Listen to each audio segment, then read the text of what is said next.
ছেলেদের জীবন কতটা কঠিন এটা এরা কোনোদিন বুঝতে পারে না। এরা যদি বউ এর সামনে মায়ের সাথে ভালো আচরণ করে তাহলে বউ বলে মায়ের আঁচল ধরা ছেলে, আবার মায়ের সামনে বউয়ের সাথে ভালো করে কথা বললে মা বলে বউয়ের গোলাম।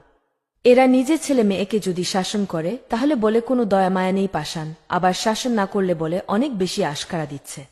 নিজের বউকে চাকরি করতে দিলে বলবে বউয়ের কামাই খাচ্ছে, আর চাকরি না করতে দিলে বলবে বউকে সন্দেহ করে, ছোট মন মানসিকতা।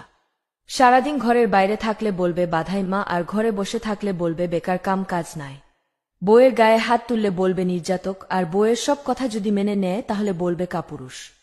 আসলে পুরুষ কখনো সফল হতে চায় তার বাবা মার জন্য, কখনো তার প্রিয় মানুষের জন্য, কখনো তার স্ত্রী সন্তানের জন্য। কিন্তু যখন সে নিজের জন্য বাঁচতে চায় তখন আর সময় থাকে না, এজন্য বলে পুরুষ বাঁচে অন্যের জন্য। পুরুষ সারা জীবন সবার জন্য সবকিছু করেও কারো মন পাজ না। সারা জীবন সবকিছু করার পরও প্রিয় মানুষরাই বলে তুই আমাদের জন্য কিছুই করিসনি। অথচ সবার জন্য সে সারা জীবন কেবল স্যাক্রিফাইসই করে গেছে। একজন পুরুষ তার জীবনে অনেক উপরে উঠতে পারে দুইটি মানুষের কারণে। নাম্বার 1, মায়ের দোয়ায়।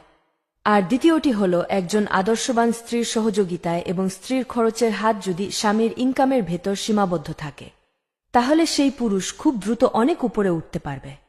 কিছু ছেলেদের চরিত্র নষ্ট হয় একমাত্র বউয়ের কারণে। এই বউরা নিজের স্বামীকে ধরে রাখতে পারে না, নিজের